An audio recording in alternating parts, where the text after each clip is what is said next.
this is not a happy time. I'm not confident that I can get behind the height versus open space argument that's been beaten to death through emails. I cannot and will not risk West County's shoreline. I cannot support staff's ordinance, but conversely, and somewhat painfully, I cannot accept the compromise because I still think I leave my shoreline at some degree of risk, and that is just not acceptable in my responsibilities. I suspect I may be the only one of 5 that will see it that way, but West County is that important. So I will not be able to support it. Compromise seems to be an answer to the problems that we're experiencing on the West Coast and West County and other portions of our county. This is a compromise of bringing up the height that is necessary in some areas to bring in the businesses that are necessary to pay our taxes. Obviously, it is a good compromise in my opinion. Now, I know that I am up for re-election, and it's not going to be a very, very nice thing for people to see a county commissioner vote for height and things this fashion, but I think it's best for all those in favor signify by saying aye. Aye. Opposed? Aye. We have 2, 3 approving and 2 opposing. Commissioner Cummings opposing and Commissioner Moore.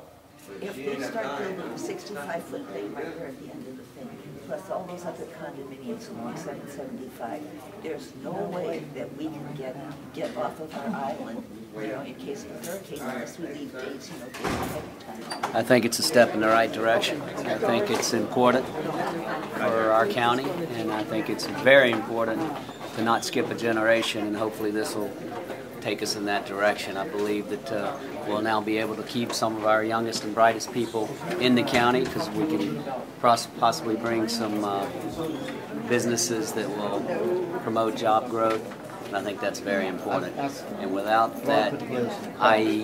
hotel type development that'll bring people to the county to experience the county, we won't be able to then have the amenities that come with hotel-type development, meaning a little bit more upscale commercial, finer shopping, that sort of thing. That way we'll have better jobs.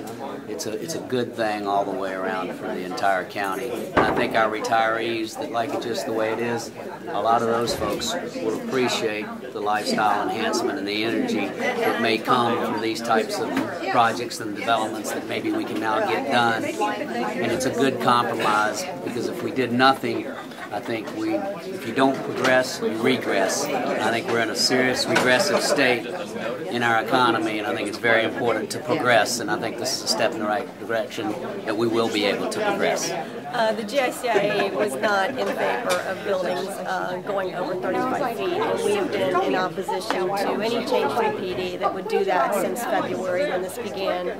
But it became clear to us through public meetings, focus groups, meetings with the commissioners, that flexibility in height was going to happen. They were going to allow height.